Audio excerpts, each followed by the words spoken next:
Have you ever wondered what separates businesses that thrive from those that simply survive? The answer might be simple. It might be simpler than you think. It's about knowing your clients, not what they need, but knowing their stories, their motivations, and their deepest desires. Today, myself and my co-founder, Kenneth McKenzie, are going to help you uncover the secret to transform your business by using empathy-driven client relationships that reflect your values. So, Kenneth, you've built your whole business on knowing your clients well. And the reason I know this is because 2024, you and I were talking on the 7th of March, and you said to me, "Hey, it's your wife's birthday tomorrow." And I said to you, "Is it?" How have you used this idea of like getting to know your clients deeper to your advantage throughout your business career? So that was an interesting moment, Rob, because as part of what I've realized, and this has come with years, and I think it's something that you could probably teach yourself. You can definitely teach yourself to do, and many of us can do this as a second nature. But it is really going deeper into what makes your client tick.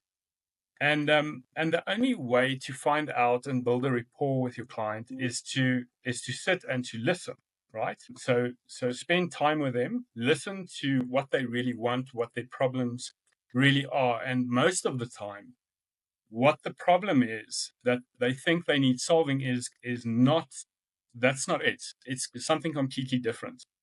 But you can't do that off of an hour meeting. You just can't. And that's why we believe in building a rapport with someone.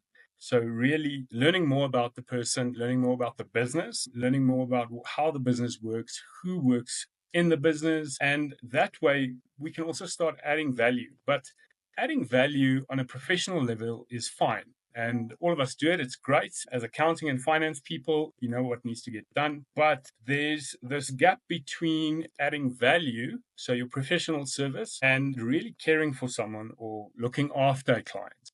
And I think that's where the opportunity lies, right? And that is the reminder about your wife's birthday if you forget. Or it is the odd conversation about, the sport that the client loves, or taking them to an event that will give them an emotional connection to what you do. So just building that relationship, and it cements the whole client and the business into yours because it comes from your heart. So it's obvious that it will be sustainable.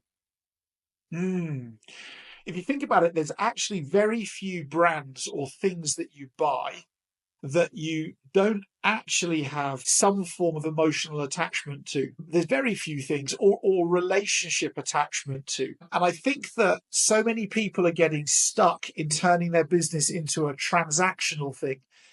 I'm a plumber, therefore I fix your pipes when they burst and I put new pipes in when you need them. I charge this much for it. And then that's the start and end of the transaction. But really speaking, and I don't know if you've noticed this, but some of the most successful people out there, Kenneth, they're the most likable people as well. They're the people who you feel like you want to do business with because they actually like you. How do you keep yourself, Kenneth, as a likable human being for your clients? Yeah, you know what? And this is where the fun part comes in, because if you are in business, it means that you are actually in the business of serving people, right?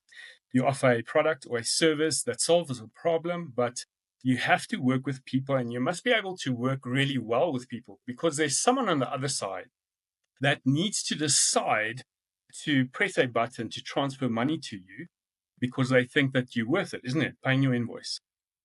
If you don't build that communication channel, the decision for a client to make a payment becomes really tough if they haven't seen any value or they don't have a rapport or a communication channel.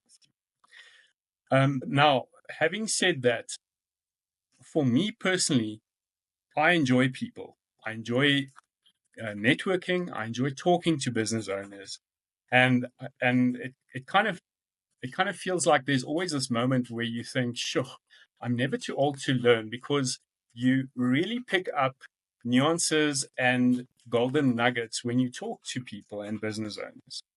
When you do that and you're listening, that's the portion where you're really building the rapport. Now, if you are not a talkative person or you don't enjoy people as much, this might be something that is well out of your comfort zone. But there's a reason that guys like Tony Robbins and Rob Yates says your net worth will be the average of the 5 people that you spend your most time with, your 5 friends. That will be your average net worth. And if you go and you sit down and you jot it down, you can test this. And it just is. So if you spend most of your time with poor people, your perspective on life changes completely. Maybe they struggle to make financial decisions, and that changes your perspective. But I'll put you in a room with 5 billionaires for a day, and your perspective will change again. So I think if it's something that comes natural, that's great because it will help you in your business. If it doesn't, it's definitely something that you can work on and that you can grow into. It is not lost at all. It's everything is a learnable skill, right? It's all you have to have is the want and the desire to learn it and know that it's something that you should learn. Some of the most interesting things that I find in terms of knowing clients is actually about not just knowing the client, but knowing their world about them.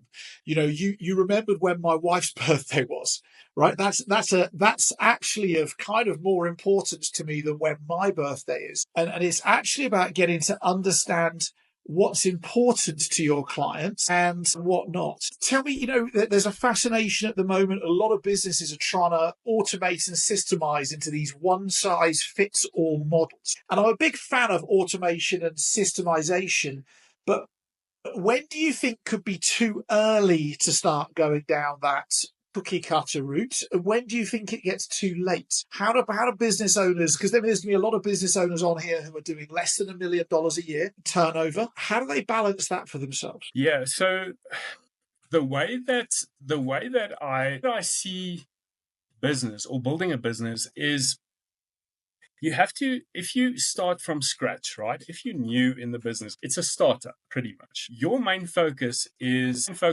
income, right? Client income. Because if you don't have that, essentially you don't have a business. And now you very, very quickly, you need to learn how to build that skill, right? How to work with clients, how to work with people, how to sell the service. Each client is different. So at that point in your business, you can't have a customized focus. Like you can't have a cookie cutter focus. You must have a customized focus because each client works differently. You can do that up to a certain point where you then have to start looking at scaling, right? But the problem that we have is that startups, they skip this first step in first building the foundation of getting the clients in, getting the cash flow in, building structure, internal structure. They want to go straight to how do I scale the startup with policies and processes when all you really need to focus on is finding enough clients for you to be able to reinvest into your business. So it's definitely a problem out there.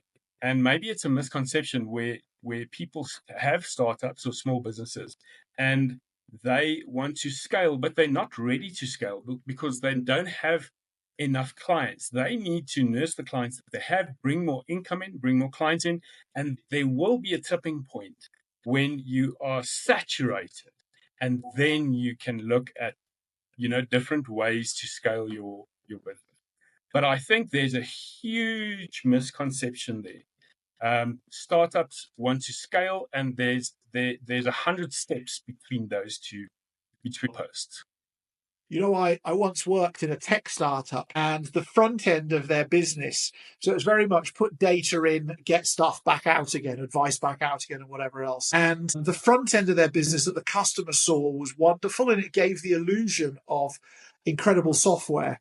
But when a customer clicked submit during the platform's operating hours, it actually went to a series of human beings who scrambled behind the scenes whilst there was a whirling wheel in the middle of the customer's screen. And then the human being put the data in and fed it back. And they did that for their first 200 customers before they took the cash that they generated and stuck it back in for the next layer of development. And I think that people are focusing on some form of business perfection, because one thing that I've noticed is if you get to really, really know your customers intimately and deeply, you actually get to go and elevate your business and build your business on the back of that. But you can't guess what they really care about until you found out what they've really cared about. And a lot of what people really care about isn't necessarily what we guess it to be. You know, in the example I started off with, I actually care more that you remember my wife's birthday than my birthday. Yeah. That's an assumption. That's a thing that a lot of businesses would miss. So, in McKenzie Accounting, your first business that you built, how have you refined your service of getting to know your customers at a deeper level to make it easier to find customers and easier to keep customers? Absolutely. I'll tell you something that I still do to this day. In fact, I did it this morning. We were on our way to meet a new client, and I have researched the company. I researched the clients, but I needed a hook or some sort of a connection between something or someone that I know and who they know, because that gives me an entry point to a conversation with them. And once I get that entry point, it creates an emotional connection for them. And it's a feel-good moment because they feel more comfortable, right? It's a familiar name or it's a familiar hobby or something. And they automatically will start associating me and my business with that feel-good moment. So it's, talking to clients and working with clients, you have to be very aware that the speed at what they're talking, how they're sitting, what they're doing, their body language, more often than not, gives you more information than what they are saying. And if that information isn't favorable or you see that there's a problem, then you need to be able to adapt. It's not just a selling technique, but it's also a way to show them that you are present in the conversation and you're looking at them and you're listening. And when you get that right, automatically you have set a foundation for another conversation or a communication channel that has opened up. That we feel is key.